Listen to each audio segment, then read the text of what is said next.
తెలంగాణ కాంగ్రెస్ రాజకీయాల్లో ఇప్పుడు మంత్రి కొండా సురేఖ కుటుంబ వ్యవహారం తీవ్ర కలకలం రేపుతుంది. ముఖ్యమంత్రి రేవంత్ రెడ్డిపైనే నేరుగా మంత్రి కొండా సురేఖ కుమార్తె సుస్మిత చేసిన ఆరోపణలు, విమర్శలపై కాంగ్రెస్ అధిష్టానంతో పాటు సీఎం రేవంత్ రెడ్డి తీవ్ర ఆగ్రహం వ్యక్తం చేసినట్టు తెలుస్తోంది. ఇటీవల ఉమ్మడి వరంగల్ జిల్లా పర్యటనకు వెళ్లిన ముఖ్యమంత్రి రేవంత్ రెడ్డి ములుగు, పరకాల కార్యక్రమాల్లో పాల్గొన్నారు.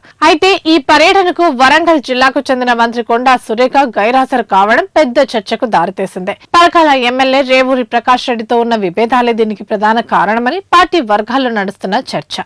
రంగంలోకి దిగిన రేవంత్ రెడ్డి పరకాల బహిరంగ సభలో మాట్లాడుతూ వచ్చే ఎన్నికల్లో రేవూరి ప్రకాష్ రెడ్డిని భారీ మెజారిటీతో గెలిపించాలని కోరారు. అంటే వచ్చే ఎన్నికల్లో మళ్లీ రేవూరి కాంగ్రెస్ అభ్యర్థి అనే సంకేతాన్ని సీఎం స్పష్టంగా ఇచ్చేశారు.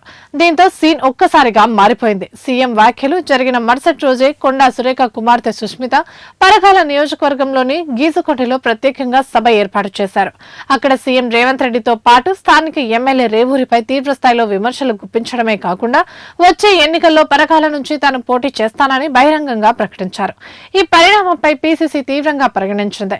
పార్టీ క్రమశిక్షణను ఉల్లంఘించారంటూ మంత్రి కొండా సురేఖకు పీసీసీ క్రమశిక్షణ కమిటీ షోకాస్ నోటీసులు కూడా జారీ చేసింది. అయితే దీనికి స్పందించిన మంత్రి కొండా సురేఖ తన కుమార్తె చేసిన వ్యాఖ్యలు ఆమె వ్యక్తిగతమని, దానికి తనలా బాధ్యురాలను అవుతారని వివరణ ఇచ్చారు.